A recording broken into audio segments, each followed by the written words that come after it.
السلام علیکم۔ Classic entertainment channel پہ آنے والے تمام ہی سامعین اور قارئین کو طبع کامران کی طرف سے دل سے خوش آمدید۔ ایک ایسا چینل جہاں ملتے ہیں آپ کو بہت ہی مزے کے اور انٹرسٹنگ ناولز۔ اس چینل کو آپ اپنے دوستوں کے ساتھ بھی شیئر کیجیے تاکہ وہ لوگ بھی اس چینل پہ آنے والے تمام ہی ناولز کو بھرپور طریقے سے انجوائے کریں۔ تو جناب، میں جیسے کہ ہمیشہ آپ لوگوں کے لیے لے کر آتی ہوں بہت ہی مزے کے ناولز۔ ایسے ہی ایک ناول جو کہ آپ لوگ بہت شوق سے سن رہے ہیں یا پھر پڑھ رہے ہیں، جی ہاں، میں بات کر رہی ہوں دریائے عشق کی۔ تو ایپیسوڈ اسٹارٹ کرنے سے پہلے میری آپ سے ہمیشہ کی طرح ایک ہی ریکویسٹ ہے کہ اگر آپ نے ہمارے چینل کو سبسکرائب نہیں کیا تو جلدی سے سبسکرائب کر دیجیے اور بیل آئیکن کو بھی پریس کر دیجیے تاکہ ہمارے چینل پہ اپلوڈ ہونے والی تمام ناولز کے ویڈیوز آپ تک بر وقت پہنچ سکیں۔ تو چلیں اب اسٹارٹ کرتے ہیں دریائے عشق ایپیسوڈ 19۔ ایک نئی صبح اپنے مخصوص نظام کے تحت طلوع ہوئی تھی اور کاروباری زندگی رواں دواں تھا۔ بھاگتی دوڑتی زندگیوں میں دو لوگ ایسے بھی تھے جو بظاہر آگے بڑھ چکے تھے مگر سوچوں کا سلسلہ وہیں کہیں گزشتہ روز ہوئے واقعات میں اٹکا ہوا تھا۔ رات بھر جاگتے رہنے کے بعد 5 بجے اسے نیند نے اپنی لپیٹ میں لیا تھا، جس کی وجہ سے وہ 11 بجے تک سوئی رہی۔ نیند سے بیدار ہوتے ہی جو پہلا خیال آیا وہ اس ستمگر کا ہی تھا جو آج کل اس کی سوچوں کا محور و مرکز بنا ہوا تھا۔ وہ اٹھتے ہی اپنے کمرے کی کھڑکی میں آن کھڑی ہوئی۔ سامنے بنے کمال ہاؤس کے لان میں معمول کی چہل پہل تھی۔ اوپری منزل پر بنے کمرے کی کھڑکی بھی ہنوز بند تھی۔ علینا نے فوراً اپنا موبائل نکال کر اذان کا نمبر ملایا۔ بیل جا رہی تھی مگر دوسری جانب سے فون اٹھایا نہیں جا رہا تھا۔ شاید وہ آج بھی علینا کا نمبر پہچانتا تھا، اس لیے دانستہ کال اٹھا نہیں رہا تھا۔ جلدی سے تازہ دم ہوتی وہ نیچے آئی کہ بھوک سے برا حال ہو رہا تھا۔ فوراً اپنے لیے کافی اور 2 پیس بریڈ ٹوسٹ کر کے ناشتہ کرنے لگی۔ ناشتہ ختم ہوتے ہی اس کے فون پر نوین بیگم کی کال آنے لگی تھی۔ ہیلو مام، کیسی ہیں؟ برتن کچن میں رکھتی وہ واپس لیونگ روم میں آئی تھی۔ میں تو ٹھیک ہوں، تم بتاؤ، مری جا کر ماں باپ کو تو جیسے بھول ہی گئی ہو۔ پچھلے 2 دن سے کال نہیں کی تم نے اور نہ ہی ہماری کال ریسیو کی ہے۔ نوین بیگم نے خیریت بتاتے ہوئے علینا سے شکوہ کیا۔ وہ اب کیا بتاتی کہ گزشتہ کچھ روز سے وہ کن حالات سے گزر رہی تھی۔ بابا کہاں ہیں مام؟ علینا نے اذان کا خیال آتے ہی ان سے سوال کیا تھا۔ زہیب کے ساتھ ہاسپٹل گئے ہیں، آج روٹین چیک اپ تھا۔ نوین بیگم کے بتانے پر علینا خاموش ہو گئی۔ اسے اذان کی بات درست لگی تھی۔ ایسے معراج لشاری کو اذان کی خبر دے کر کہیں وہ انہیں کسی شوق میں نہ ڈال دے جو ان کی صحت کے لیے ٹھیک نہیں ہوگا۔ کیا سوچنے لگیں؟ نوین بیگم نے علینا کی جانب سے کوئی جواب نہ پا کر استفسار کیا تھا۔ جی کچھ نہیں، بس پاپا کی رپورٹس کے بارے میں سوچ رہی تھی، علینا نے سرسری سے لہجے میں جواب دیا تھا۔ اچھا، تم بتاؤ، تمہارا جاب کا شوق پورا ہو گیا ہے کہ نہیں؟ نوین بیگم نے ہلکے پھلکے انداز میں بیٹی سے استفسار کیا تھا۔ مام، آپ کو لگتا ہے کہ مجھے مری نہیں آنا چاہیے تھا، پر آپ نہیں جانتی کہ مری آنا میری زندگی کا سب سے بہترین فیصلہ ہے، علینا نے اپنی بات پر زور دیتے ہوئے کہا تھا۔ ایسا کیا حاصل کر لیا تم نے اس چھوٹے سے ہل اسٹیشن پر؟ نوین بیگم کا لہجہ استہزائیہ تھا۔ میری ساری دنیا، علینا نے دل میں کہا اور مزید گویا ہوئی۔ بہت جلد آپ کو اپنی اچیومنٹس کی خبر بھی دوں گی، خود آپ کے پاس آ کر، علینا نے خوشی سے کہا تو نوین بیگم کو حیرت ہوئی تھی۔ اذان کے جانے کے بعد علینا کے لہجے میں یہ خوشی پہلی بار سنائی دی تھی۔ خدا تمہیں تمہارے مقصد میں کامیاب کرے۔ انہوں نے صدقے دل سے بیٹی کو دعا دی۔ یہ سچ تھا کہ وہ علینا کے مری آنے کے خلاف تھیں، مگر اتنے دنوں بعد اپنی بیٹی کی آواز میں چھلکتی خوشی انہیں اندر تک شاد کر گئی تھی۔ وہ ماں تھیں، اپنی اکلوتی بیٹی کی خوشی انہیں کیوں کر عزیز نہ ہوتی۔ آپ کی دعا میرے ساتھ ہے نا، تو بس پھر سب اچھا ہی ہوگا، علینا نے کہہ کر فون بند کر دیا اور نوین بیگم کچھ دیر ناسمجھی سے فون کو دیکھتی رہی تھیں۔ علینا کے انداز میں انہیں آج اذان کی جھلک نظر آئی تھی۔ ایسی باتیں تو وہ کیا کرتا تھا۔ بڑوں کی دعائیں اور نیک تمنائیں اذان کے لیے بہت اہم تھیں۔ اس کے برعکس علینا، زہیب اور علینا ایسی باتوں میں نہیں پڑتے تھے۔ گہرا سانس خارج کرتی وہ پھیکی مسکراہٹ چہرے پر سجائے سامنے لگی دیوار پر اپنی فیملی پکچر دیکھنے لگی تھیں، جس میں معراج لشاری اور نوین بیگم کے ہمراہ الہینہ، زہیب اور اذان تینوں ہی چہرے پر زندگی سے بھرپور مسکراہٹ سجائے ہوئے تھے۔ تمہارے جانے سے بہت کچھ بدل گیا ہے اذان۔ آئی ایم سوری، میں بعض اوقات تمہارے حق میں بہت زیادتی کر جاتی تھی، مگر تم نے کبھی مجھ سے شکایت تو دور میری باتوں کا برا بھی نہیں منایا تھا۔ گزشتہ 2 سالوں میں انہوں نے کئی دفعہ اسی تصویر کے سامنے کھڑے ہو کر اذان سے اپنے رویے کی معافی مانگی تھی، یوں جیسے ان کی یہ ندامت اور الفاظ اذان تک پہنچ رہے ہوں۔ آنے والا وقت انہیں یہ موقع فراہم کرنے والا تھا، مگر فرق یہ تھا کہ پہلے والے اور اب والے اذان میں زمین آسمان کا فرق تھا۔ شام کو وہ سب ایک ساتھ اکٹھے بیٹھے خوش گپیوں میں مگن تھے۔ اذان صبح کا نکلا ابھی تک لوٹ کر نہیں آیا تھا۔ وہ کسی ضروری کام کا کہہ کر گیا تھا، مگر فقط نہال جانتا تھا کہ وہ کہاں ہے۔ مگر اذان کو دیے وعدے میں بندھا وہ کچھ بھی کہنے کی پوزیشن میں نہیں تھا۔ عائزہ بیگم کے علاوہ سبھی جانتے تھے کہ وہ دانستہ الہینہ سے دور رہنے کے لیے ہی گھر سے غائب ہوا ہے۔ عائزہ بیگم کے کہنے پر زرمینہ الہینہ کو بلانے گئی تھی۔ خود ادیرہ نے بھی اسے کال کر کے آنے کو کہا تھا، اور الہینہ کے لیے ادیرہ کی کال کسی خوشخبری سے کم نہ تھی۔ اسے لگا کہ شاید اب تک اذان لوٹ آیا ہوگا، جسے وہ صبح سے تلاش کر رہی تھی، اور 3 مرتبہ چوکیدار سے اور لاتعداد بار ادیرہ سے اس کے سلسلے میں پوچھ چکی تھی، مگر اس کے آنے کی اطلاع نہیں ملی۔ اور اب جب ادیرہ کی جانب سے بلاوا آیا تو اسے لگا شاید اذان آ گیا ہے، اس لیے ادیرہ نے اسے بلوایا ہے۔ ان سب کے ساتھ کچھ دیر بیٹھے رہنے کے باوجود بھی وہ غائب دماغ تھی، اور اسے اذان کے آنے کا انتظار تھا۔ جب کمال صاحب کے بار بار پوچھنے پر نہال نے انہیں بتایا کہ اذان مریض سے باہر ہے، تو نہال کا جواب الہینہ پر یہ واضح کر گیا تھا کہ اذان لاشادی کم سے کم اس کی موجودگی میں تو لوٹ کر نہیں آئے گا۔ کچھ دیر مزید ان سب کے ساتھ بیٹھ کر وہ ان سب کا شکریہ ادا کرتی اٹھ کھڑی ہوئی اور انہیں خدا حافظ کرتی وہاں سے نکل آئی تھی۔ اس کے گیٹ کے پاس آتے ہی عارض پیچھے سے آیا اور کچھ دیر الہینہ کے ساتھ کوئی بات کرتے رہنے کے بعد مسکرا کر واپس چلا گیا، تو خود الہینہ بھی گھر واپس آ گئی۔ دن بھر اذان سے نہ ملنے پر اس کا موڈ خاصا چڑچڑا ہو گیا تھا۔ گھر آتے ہی اس نے نبیہ سے بات کرنے کا ارادہ کیا، مگر فی الوقت کنزہ بیگم کے منع کرنے پر وہ اسے اذان کے بارے میں کچھ بھی بتانے کا ارادہ نہیں رکھتی تھی، مگر جلد ہی اس کا یہ ارادہ بدلنے والا تھا۔ کچھ دیر نبیہ سے ارد گرد کی باتیں کرنے کے بعد اس کا موڈ کچھ بحال ہوا تھا۔ کسی کو انتظار کی سوری پر لٹکانا اچھی بات نہیں ہوتی۔ وہ جو دیر رات گھر لوٹ کر آیا تھا، عائزہ بیگم سے ملتا اب اپنے کمرے میں آیا تو نہال وہاں اس کے انتظار میں پہلے سے موجود تھا۔ کسی کو وقت دے کر انتظار کروانا غلط بات ہے، مگر میں تو سرے سے اس سے ملنا ہی نہیں چاہتا تھا۔ اذان نے اپنا جیکٹ بیڈ کی پائنتی پر رکھتے ہوئے کہا اور جیب سے سگریٹ نکال کر سلگانے لگا۔ تم جانتے ہو، مجھے تمہاری اس حرکت سے سخت چڑ ہے۔ نہال نے صوفے پر بیٹھتے ہوئے اذان کے سگریٹ کی جانب اشارہ کرتے ہوئے کہا، آئی ایم سوری، مجھے اس کی طلب ہے۔ ماں کی وجہ سے کافی دیر ضبط کرتا رہا ہوں، اب تمہاری وجہ سے مزید ضبط نہیں کر سکتا۔ اس نے صاف گوئی سے کہتے ہوئے ایک گہرا کش بھر کر دھواں ہوا کے سپرد کیا، تو نہال فقط اسے گھورتا ہی رہ گیا۔ کل وہ آفس آئے گی، نہال نے پھر سے بات کا آغاز کیا، تو سرسری سے لہجے میں جواب آیا، تو یہ کہ کل تمہاری بہت اہم میٹنگ ہے اور ادیرہ نے کل کراچی جانا ہے، سو تمہارا آفس میں ہونا بے حد ضروری ہے۔ نہال نے اسے کل کی میٹنگ کے بارے میں بتایا تھا۔ تمہیں لگتا ہے کہ الہینہ کی وجہ سے میں آفس نہیں آؤں گا؟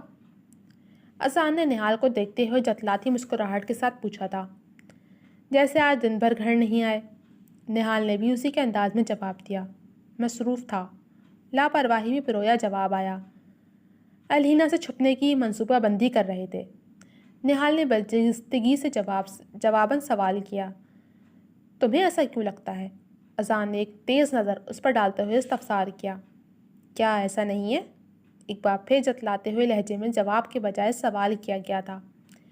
نہیں، میں اس کی وجہ سے نہیں، اپنی وجہ سے اسے چھپ رہا تھا۔ اس کی کمال اداکاری کہیں میرا دل موم نہ کر دے، بس اس لیے اسے دور رہنا چاہتا ہوں۔ اذان نے تلخ مسکراہٹ کے ساتھ کہا، مجھے تو اس کی فکر و پرواہ میں کہیں بھی کوئی اداکاری نظر نہیں آئی۔ نہال نے اس کی بات سے اتفاق نہیں کیا تھا، کیونکہ تم اسے جانتے نہیں ہو، اذان نے کندھے اچکاتے ہوئے کہا، اور تم اسے سمجھ نہیں رہے۔ انسانوں کو بدلنا کوئی راکٹ سائنس نہیں ہے۔ نہال نے اپنی بات پر زور دیا تھا، میں اسے سمجھنا ہی نہیں چاہتا نہال، یہ بات تم اچھے سے سمجھ لو۔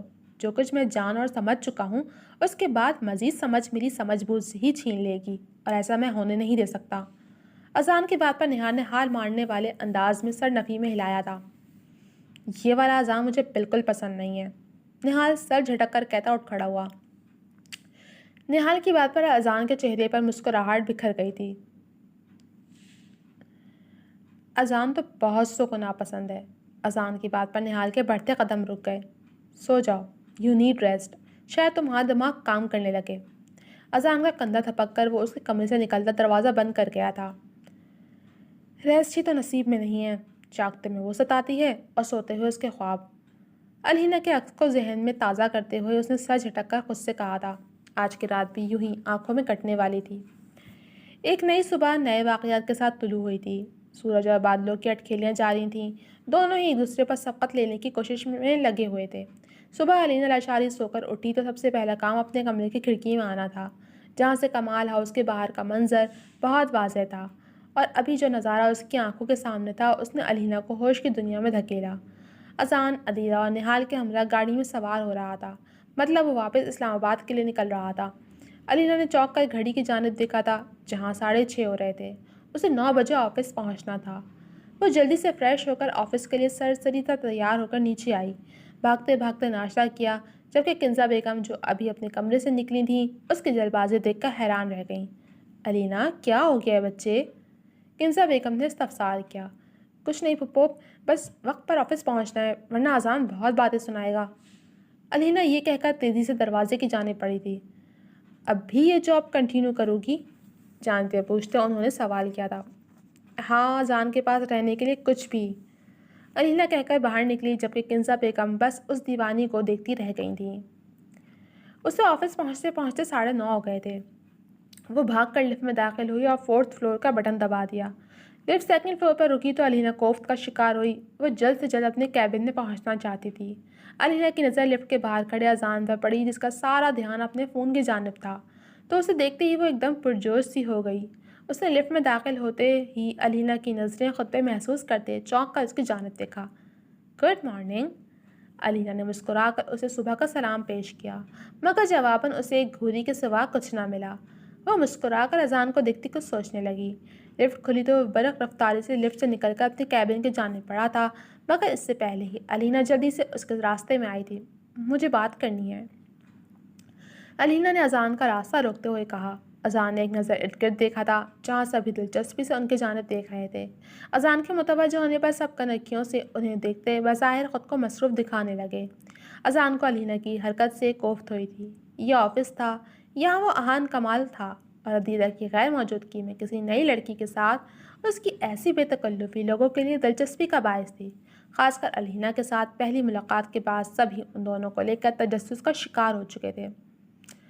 اپنا اکٹھا کیا گیا ڈیٹا لے کر میرے کیبن میں آ جانا اگلے 10 منٹ میں، ہر لفظ چبا چبا کر کہتا وہ اس کے سامنے سے ہٹ کر اپنے کیبن میں چلا گیا۔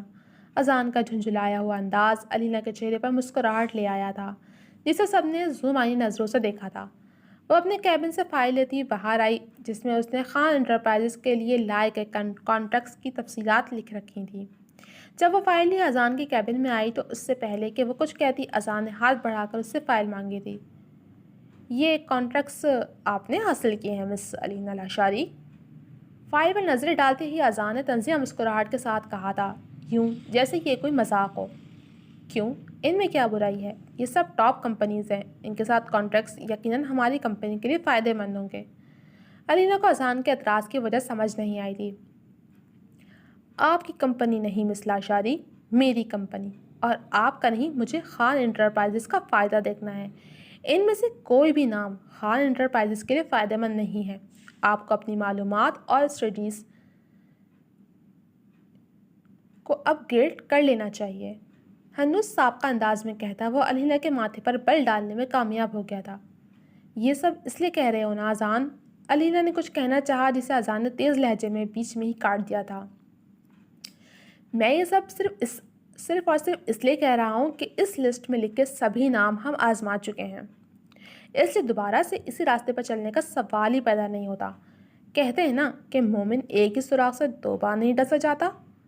اس کے لہجے کا زوم آنے پن الینہ کی سمجھ میں نہیں آیا تھا، جبکہ وہ مزید بھی کچھ کہہ رہا تھا۔ So get some new contracts, ان سب کو کمپنی کی جانب سے میل کر دی جائے گی کہ ہماری کمپنی ان کے ساتھ کام کرنے میں دلچسپی نہیں رکھتی ہے۔ اب آپ جا سکتی ہیں۔ مزید اگر آپ کوئی قابل غور کانٹریکٹس حاصل کر سکتی ہیں تو لسٹ لے آئے گا۔ You can leave now.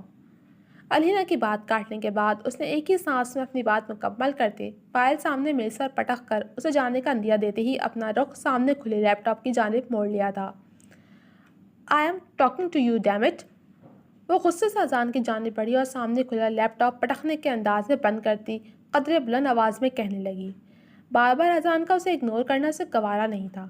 میں بہت بزی ہوں مسئلہ شاری، آپ جا سکتی ہیں۔ چہرے پر بیزاری لیے کہتا وہ علینا کی جانب دیکھ بھی نہیں رہا تھا۔ لک ایٹ می اذان۔ علینا نے اس کے چہرے کو تھامتے اپنی جانب موڑ کر اسے حیران کیا تھا۔ اذان کو علینا سے اس حرکت کی قطعاً امید نہیں تھی۔ کچھ پل کو دونوں کی نظریں ایک دوسرے سے ٹکرائیں تو وہ ایک دوسرے کو دیکھتے جیسے کھو سے گئے تھے، لیکن اگلے ہی پل اذان خود کو سنبھال کر اسے ایک جھٹکے سے دور کرتے ہوئے اٹھ کھڑا ہوا تھا۔ یہ آفس ہے میرا، یہاں میں کام کرتا ہوں، سو مجھ سے سیف ڈسٹینس بنائے رکھنا ورنہ اچھا نہیں ہوگا۔ You can go now.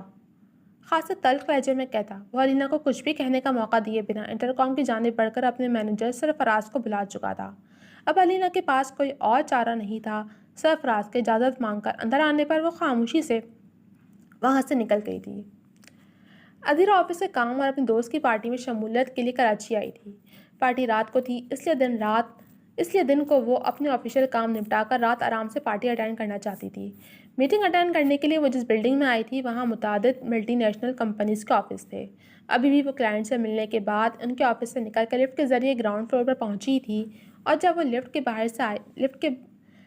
Lift سے باہر آئی تو ایک زوردار تصادم سے اس کی آنکھوں کے سامنے تارے ناچنے لگے تھے۔ کانٹ یو سی؟ ادھیرا نے جھنجھلا کر کہا، مگر مقابل تو یک ٹک بس ادھیرا کو دیکھے جا رہا تھا۔ ادھیرا کو اس کی محبت عجیب لگی تھی۔ Hello mister. اس کی آنکھوں کے سامنے چٹکی بجاتی ادھیرا اسے ہوش میں لانے کی کوشش کرنے لگی، مگر مقابل تو بس دلچسپی سے اسے نہارے جا رہا تھا۔ زیر لب اسے ایک لقب سے نوازتی وہ آگے بڑھ گئی، جبکہ پیچھے کھڑے شخص کی آنکھوں میں چمک اور چہرے پر ایک دلکش مسکراہٹ سجی تھی۔ زندگی میں پہلی بار کوئی اس کی توجہ حاصل کرنے میں کامیاب ہوا تھا۔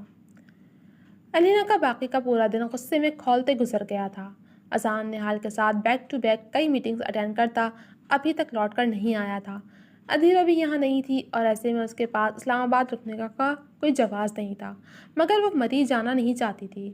اذان اگلے چند دن اسلام آباد میں ہی رہنے والا تھا اور علینا اس کے آس پاس ہی رہنا چاہتی تھی، مگر اس کی عزت نفس کو یہ گوارا نہیں تھا کہ اذان کے دھتکارنے پر وہ واپس کمال ہاؤس رکنے کی بات اپنے ذہن میں بھی لا سکے۔ دل کڑا کر کے وہ واپسی کے لیے نکل آئی تھی۔ پارکنگ میں اپنی گاڑی میں بیٹھتے ہی اس نے اپنے اوپر کسی کی نظروں کی تپش کو محسوس کیا، لیکن وہ سر جھٹک کر اپنی گاڑی میں سوار ہوتی واپسی کے لیے گاڑی بڑھا لے گئی تھی۔ جی تو جناب، کیسی لگی آپ کو یہ ایپیسوڈ؟ امید ہے پسند آئی ہوگی۔ کمنٹ سیکشن میں اپنی رائے کا اظہار ضرور کیجیے گا۔ جلد ملوں گی آپ سے اگلے ایپیسوڈ کے ساتھ، تب تک کے لیے اللہ حافظ۔